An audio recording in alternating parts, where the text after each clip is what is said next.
Bueno, pues vamos a comenzar con el tema de anatomía de la vid y de los tejidos celulares de la planta, ¿de acuerdo?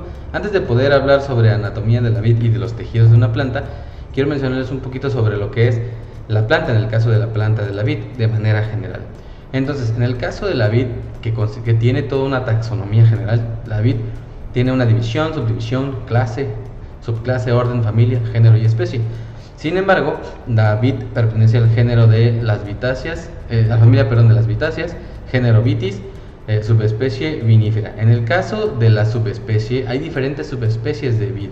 Por ejemplo, subespecies silvestres, la subespecie riparia, la subespecie lambrusca, rupestris, verdatieri y hay más. Sin embargo, la subespecie vinífera es la que se le atribuye más las cualidades organolépticas para transformarla en un vino. Ojo, no porque la vid no sea vinífera quiere decir que no se pueda realizar un vino con otras subespecies. Sí se puede, sin embargo, la más indicada y la más adecuada para tener o como producto final un vino es Vitis vinífera. Entonces, el género es Vitis, especie vinífera. Es vinífera, es el nombre científico que se le atribuye a la planta de vid. Entonces, una vez sabiendo esto de manera general, vamos a hablar sobre el crecimiento vegetativo. El crecimiento vegetativo es el aumento irreversible de volumen de una célula, tejido, órgano o individuo. Generalmente este va acompañado de un aumento de masa y la división celular o la división de células no contribuye en aumento de volumen. Quiere decir que si un organismo, célula o algún tejido tiene un aumento de volumen, no quiere decir que sea sinónimo de que su masa aumente. Puede inclusive disminuir. Eso lo vamos a ver después. Sin embargo, sabiendo esto, vamos a ver el crecimiento celular que incluye tres fases o que está determinado en tres tipos de fases, que es la división celular, la expansión celular y la diferenciación o elongación celular, y vamos a desglosar cada uno de ellos. Primero vamos con la división celular. Esto no es más que de una célula obtenemos otras dos células completamente iguales en el caso de la mitosis. ¿Dónde podemos tener este tipo de células? En el caso de las plantas y también los humanos, en cualquier tejido. Nuestros tejidos como la piel u órganos internos, o en el caso de la planta las hojas, tallos, flor y fruto y demás, poseen células, y estas células realizan esta mitosis. De una sola célula obtenemos dos completamente iguales, con la misma información genética. Sin embargo, hay otro proceso de división celular llamado meiosis. Las células meióticas son aquellas células que de una célula obtenemos otras dos o cuatro que son idénticamente o físicamente iguales, pero con información genética a la mitad, o la mitad de la información genética de la célula original. ¿En qué tipo de células podemos tener células meióticas, o en qué tejidos podemos tener células meióticas?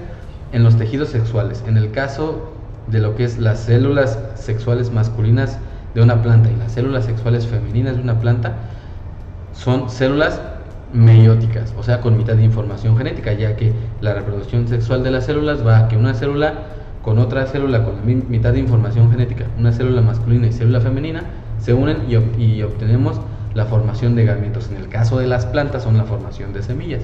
Pero bueno, en las células meióticas las tenemos en células sexuales de la planta, y las células mitóticas las tenemos en cualquier tejido de la planta, ¿de acuerdo? Entonces, esto es el caso de la división celular. La expansión celular, como su nombre lo dice, es la obtención de una célula a esa misma pero con mayor tamaño. El nombre lo dice, expansión celular. La célula se expande. Esto no es tan complicado. De una célula de un tamaño la obtenemos como producto final esa misma célula pero con un tamaño mayor. Y hablando de diferenciación o elongación celular, es un poco más complicado, pero no es difícil. Entonces voy a hacerles una comparación con respecto a las células humanas. Aquí en el centro podemos apreciar una célula humana.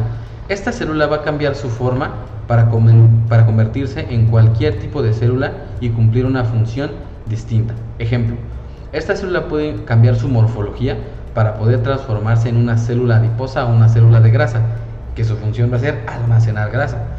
O esta misma célula va a poder transformarse en células sexuales y va a cumplir su función de célula sexual. O esta célula va a cambiar, inclusive aquí se ve una diferencia en la célula, su estructura física va a cambiar por completo y va a cumplir una función de célula nerviosa. O sea, es esta misma célula que cambia su morfología y se transforma físicamente para cumplir una función específica. En el caso de las plantas es lo mismo. Por ejemplo, si tenemos una célula vegetal que va a cambiar su tamaño para almacenar nutrientes en un racimo de vid, entonces su función va a ser el cambio del tamaño y su morfología para almacenar nutrientes, agua, proteínas, lípidos y demás, dependiendo de dónde esté. Por ejemplo, puede cambiar su estructura para volverse corteza, para volverse raíz, para volverse tallo o para volverse otro tipo de tejido vegetal. Entonces la base es la misma. A eso le llamamos diferenciación o elongación celular. Cambia su forma o su estructura para cumplir una función distinta. Sabiendo esto, tenemos diferentes tipos de tejidos en las plantas: tejidos indiferenciados y tejidos diferenciados. En el caso de los tejidos diferenciados tenemos tejidos meristemáticos o tejidos llamados meristemos. De este tipo de tejidos meristemáticos tenemos tres. El tejido meristemático apical, que es la célula que está en la parte de la punta de la planta que le permite el crecimiento a la planta. Tenemos también el meristemo radicular, que es la célula que está en la punta de la raíz que le permite el crecimiento de raíces.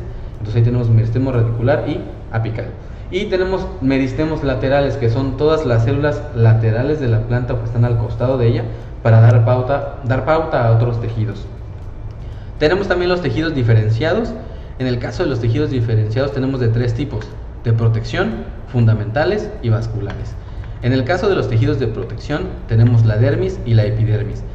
La epidermis es esa capa de células, en el caso de las plantas, que tienen contacto con el exterior y que le sirven de protección. Y la dermis es la capa de células pero que tienen contacto con el interior, con las células que están por dentro, que les sirven también proteger a las células internas y que no se salgan de su forma o de la zona en donde están ubicadas.